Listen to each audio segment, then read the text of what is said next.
Aujourd'hui, on ouvre une boîte remplie de jeux vidéo. C'est une boîte qui m'a été envoyée par Discodan qui veut que je tente de réparer sa Nintendo 64 de son enfance. Et pour me remercier, il a inséré une mini-boîte de la honte à la fin. Ah, là tu viens me chercher par les sentiments. Si on regarde ça... C'est bien une Nintendo 64. Qu'est-ce qu'elle a? Avec un plaster. Répare-moi, s'il vous plaît. Je ne peux plus émettre de son. On va la mettre de côté pour un autre épisode. Aujourd'hui, on s'intéresse à la section de la boîte de la honte.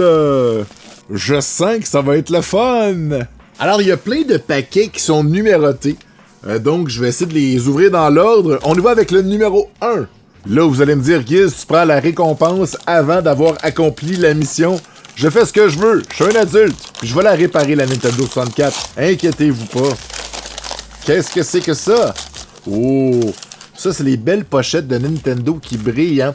Sont différentes, sont comme métalliques. Il y avait quelques jeux qui venaient avec, dont Mega Man 6. Et le jeu, c'est... Ikari Warrior. Ben là, ça part bien. Et c'est la version 5 vis. Mais y a pas de honte là-dedans. Voyons, c'est un des jeux préférés de mon enfance, pis il est super beau. Tiens, je suis allé chercher mon exemplaire pour comparer. Je me souviens même pas si j'ai la version 5 vis. Ou 3 vis. Ta ta ta. Eh bien, moi aussi, j'ai la version 5 vis. Il semble identique. Ben ouais, si on regarde à l'arrière. Ah, peut-être pas tout à fait. Je sais pas si c'est l'usure, mais le mien est plus blanc. CM Nintendo 85. Il y a le Hot Punché des deux bords. Ici, on voit un 19. Ici, on voit un 01, je pense. C'est tentant de les échanger, mais vu que le mien venait dans sa boîte, d'un coup que j'avais manqué quelque chose, je vais le laisser dedans. On parle d'un jeu à 16$, donc merci d'avance. Et pour ceux qui se souviennent pas de Ikari Warrior, j'en ai parlé récemment dans un épisode, un jeu dans lequel on tire sur tout ce qui bouge, et que quand on mourait, on pouvait faire ABBA, ABABB, je m'en souviens plus. J'ai déjà oublié le code pour pouvoir revivre rapidement. Bon, prochain paquet, le numéro 2. Je tiens à rappeler à Discodan que je trouve ça vraiment gentil et généreux de ta part, mais tu sais que je t'avais dit que je réparerais ta console gratuitement quand même. Sache-le. J'apprécie beaucoup. Wow! C'est bien cool. Un Super Game Boy! Ben voyons donc! Avec l'album de Killer Instinct, je présume. Pour ceux qui se souviennent pas c'est quoi un Super Game Boy, ben tu peux mettre ça dans le Super Nintendo pour jouer à des jeux de Game Boy, hein. C'est tout expliqué dans le nom. Tout simplement, pour ceux qui trouvaient ça trop petit, un écran de Game Boy, pis c'est le fun, ça faisait une belle petite interface dans laquelle on comprenait qu'on jouait à un jeu de Game Boy. Un Super Game Boy fut un temps que ça se vendait 2-3$, mais ça devient de plus en plus rare. Maintenant, la valeur est montée à 40$. Donc 40$ pour un Super Game Boy. Si vous en avez un, faites-y attention. Et pour ce qui est de l'album de Killer Instinct, je sais pas si ça se vendait séparément ou si ça venait avec le jeu, mais je l'avais jamais vu avant.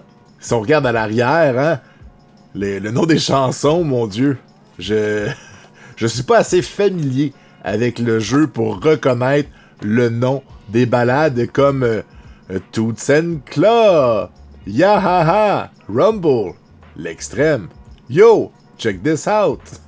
Mais je vais quand même pas l'ouvrir, c'est une belle addition. Je vais faire des recherches pour voir c'est où que ça va. C'est dur de mettre une valeur là-dessus, mais quand je regarde sur les ventes complétées de eBay, j'en vois scellé comme celui-ci à 25$, donc on va y aller avec ça. Bon, là, Discodan, je commence à me sentir mal, là. Je fais juste réparer ta Nintendo 64, là. C'est trop de cadeaux. Va falloir que je te fasse un cadeau à Noël, moi aussi. Ou va falloir que je mette des mags en dessous de ta console avec des lumières. Donc, le paquet numéro 3. Qu'est-ce qu'on a? Oh, une boîte. Ça a comme le format des boîtes de la honte.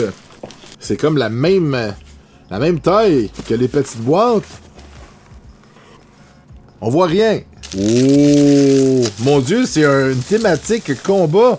Mortal Kombat 1, Mortal Kombat 2, Ben voyons donc! Quand tu me dis une boîte de la honte, je pensais que t'allais m'envoyer des jokes. Puis là, j'allais faire un épisode, puis ça allait être drôle. Là, c'est plus drôle, là. C'est des gros cadeaux. D'abord, le premier Mortal Kombat avec le beau logo de Acclaim. Ah, que de souvenirs à l'arcade. Il y avait moins de bonhommes, mais c'était plus pur. J'ai toujours eu l'impression à l'arcade que Mortal Kombat 1 était plus beau que le 2. Je sais pas pourquoi. C'est peut-être parce que les personnages étaient un petit peu plus petits dans le 2, surtout à l'arcade. Mais bon, beaucoup de souvenirs. Je jouais au Dan Amusement à Repentigny. Hein, pour les gens qui savent de quoi je parle. Je sens même l'odeur du Dan Amusement. On vous salue. Un beau jeu à 22$ que j'avais pas encore dans ma collection, ça donne bien. Ensuite, Mortal Kombat 2. Là, il commençait à avoir plus de bonhommes. Puis, j'étais un peu moins attaché, encore une fois, même si Mileena et Kitana, c'est comme ça qu'on les prononçait à l'arcade quand j'étais petit, étaient des personnages féminins vraiment cool à jouer. Désolé Sonia, mon cœur a été donné à Kitana à partir de Mortal Kombat 2. Cette fois, on parle d'un jeu de 24$. Celui-ci, je l'avais, mais je pense que celui-là est pas mal plus beau que le mien, du moins de face. Je vais peut-être pouvoir échanger l'arrière et voir si on peut enlever ce collant-là de club vidéo qui me semble vraiment intense. On salue Game Tapes Unlimited. Ben oui, toi, Mortal Kombat 2, qu'on pouvait même jouer de Shang Tsung, mais c'est irréel. Comment on peut jouer le gros méchant qui peut se transformer dans tous les personnages? Fallait apprendre 1 million de codes par cœur. Et finalement, Ultimate Mortal Kombat de Ultimate Fighting Game. Ça, c'est le 3 en quelque sorte. Un jeu qui vaut 52$. On a la version assemblée à Mexico. Généralement, les versions mexicaines, l'arrière est engravé. Ce n'est pas le cas ici. Je sais pas si ce collant-là, je peux l'enlever. Je vais vérifier ça plus tard parce que c'est quand même un exemplaire assez rare, mais j'ai l'impression que l'arrière de la cassette n'est pas l'original. J'en suis presque sûr, on le voit avec la couleur, puis ça n'aurait pas été écrit USA Can vu que c'est la version mexicaine, je pense. Je vais faire des recherches, puis on s'en reparle. Si vous le savez, écrivez-moi là dans les commentaires. Je me fie beaucoup à vous. Vous avez beaucoup de connaissances et on pourra évaluer ce jeu. Donc le 3, la version Ultimate, parce que si Street Fighter 2 pouvait sortir 87 versions, pourquoi est-ce que Mortal Kombat pouvait pas en sortir quelques-unes du même? N'est-ce pas? Bon, Disco Dan! Tabarnouche que t'as exagéré! Il y a encore plein de cadeaux. On est avec le numéro 4.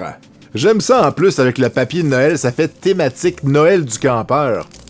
Pour ceux qui savent pas, surtout nos amis européens qui nous suivent, Noël du campeur est une tradition typiquement québécoise pour les gens qui font du camping. Parce que sur les campings, il n'y en a pas l'hiver à cause de la neige. Fait que puisque les gens qui se voient presque à longueur d'année ne peuvent pas célébrer Noël, ben on a inventé le Noël du campeur qui se passe en plein été. C'est vraiment bizarre. Il y a un Père Noël en short, puis en tout cas, allez googler là-dessus. Sur cette belle partie de tradition historique importante, qu'est-ce qu'on a sous les bonhommes de neige? Wow! Hein? Mais là, puis derrière, ben voyons donc! Hey, 2 gros jeux, 2 Resident Evil, la franchise préférée de mon collègue Laurent Lassalle. Je n'ai pas beaucoup de jeux de GameCube, alors je suis très content.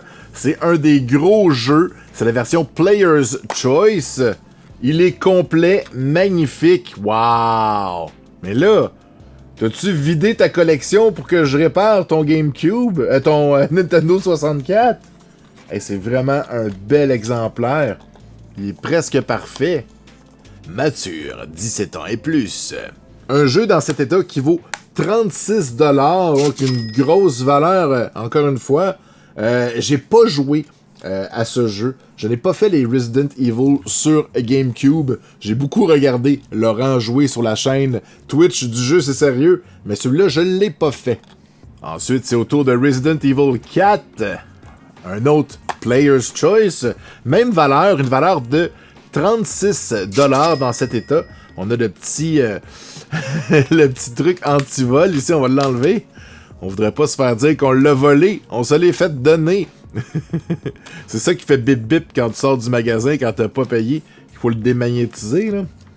Mais bon, on va mettre ça ailleurs. Il y a un autre jeu en parfait état. Wow! Fait qu'on a Léon, avec Napoléon, qui avait bâti une maison, pendant que Disney, leur ami, en avait bâti une, lui aussi. Donc un autre excellent jeu. Gros titre à rajouter à ma collection, merci beaucoup.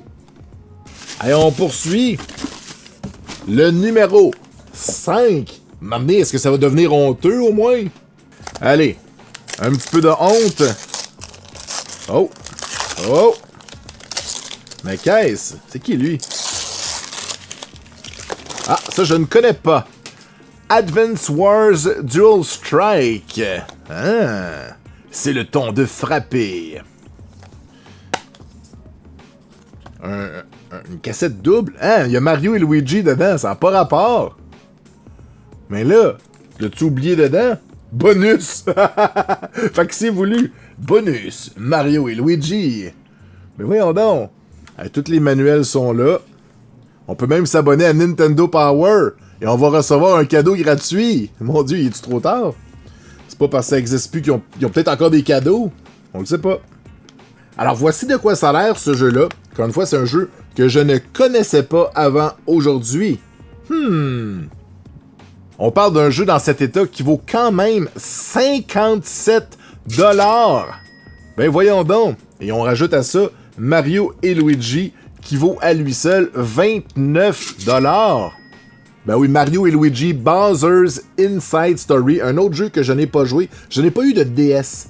J'étais comme vraiment concentré PC. C'est à partir de la 3DS que je suis revenu et que je me suis mis à rejouer tous les Mario. Bon, on avance. Ben voyons donc. Il reste encore au moins 2 cadeaux.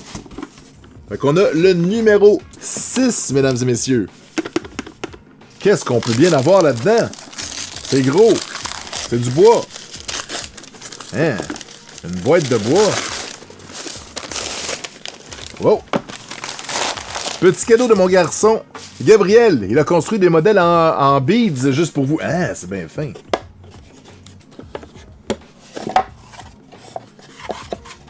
Ah ben ça c'est cute par exemple. On en a un ici pour Mélanie, Melkatni 30, c'est bien cool. Un champ Pikachu, un Pika champignon. Il est bien cute. On en a un pour Laurent ici. Ah, il est bien cool. Et ça c'est cool les Perler Beads. Ah, moi j'ai un Goomba. Ah, j'en ai 2, puis j'ai Mario. C'est bien le fun. Bonus. Cadeau bonus. Ben voyons donc. Hein? Hein? Hein? Un Sol Ring? Ben voyons donc. C'est genre une des cartes les plus mythiques de l'histoire de Magic the Gathering. Un Sol Ring. On peut acheter 2 colorless mana. Bon, premièrement, on va revenir au personnage en beads. Il faut qu'on mette une valeur dessus. Alors, je vais ajouter 1000$ de valeur à la boîte. Et un Sol Ring, c'est une carte à 40$. Si je l'ai bien identifié. J'ai bien de la misère avec les vieilles cartes de Magic de différencier les différents sets. Donc, je m'excuse si jamais c'est une carte qui vaut beaucoup plus cher. Jugez-moi dans les commentaires. Lancez-moi des roches. Bon, on arrive à la fin de cette boîte de l'exagération. Numéro 7. J'espère qu'il y a un petit peu de honte, là. À date, c'est juste de la joie. Hey, franchement, je fais juste réparer ta console. Je l'aurais fait gratuitement. Tu sais.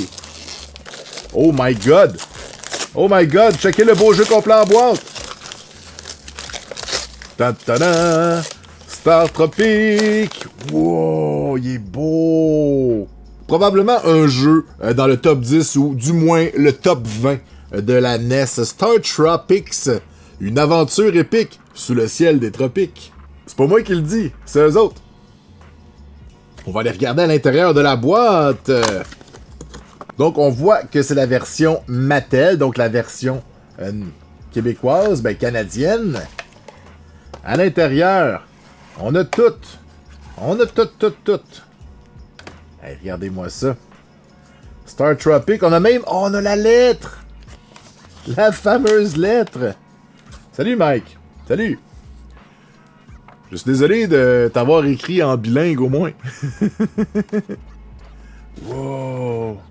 C'est-tu dans le 2 qu'il fallait mettre du jus de citron pour pouvoir lire? Attention, ne pas goûter, manger ou consommer ce papier. Ok! Je pensais que c'était dans le 2, la lettre. Mais ça se peut qu'il y en a une dans le 1 aussi. C'est très, très cool. On va aller regarder dans le mien si je l'ai, la lettre. Il me semble que non. Haha!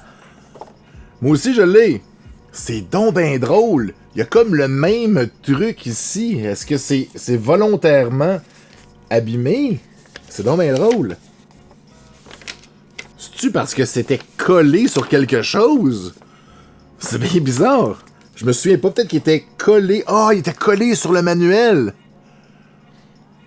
Fait que ça s'est endommagé en le décollant. Est-ce que l'autre aussi est endommagé comme ça? Ben oui!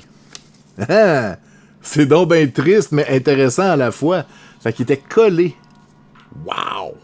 Mais moi, ma lettre est seulement en anglais parce que j'ai la version anglophone. Donc maintenant, j'ai la version canadienne et la version US. Donc merci beaucoup. Voici un petit peu de gameplay de Star Tropic pendant que je fais du ménage et que je sers tout ça. Non, mais quel jeu! Que d'aventure! Incroyable! Et on parle d'un jeu à 62 $. Mais voyons donc! J'arrive donc à un total pour cette boîte de la honte à 1439 $. Encore une fois, merci énormément Discodan. Merci aussi à Gabriel pour les Perler Beads. Puis, je vais m'assurer que ta console soit réparée dans un épisode le plus tôt possible. Et je rappelle que je continue de réparer les consoles gratuitement. Vous n'avez pas à me faire de cadeaux. J'apprécie encore une fois, mais t'exagères. Et je vais bien évidemment, avec ton accord, partager avec le reste de l'équipe du jeu C'est Sérieux. Allez, on se revoit bientôt pour une autre vidéo. Bye.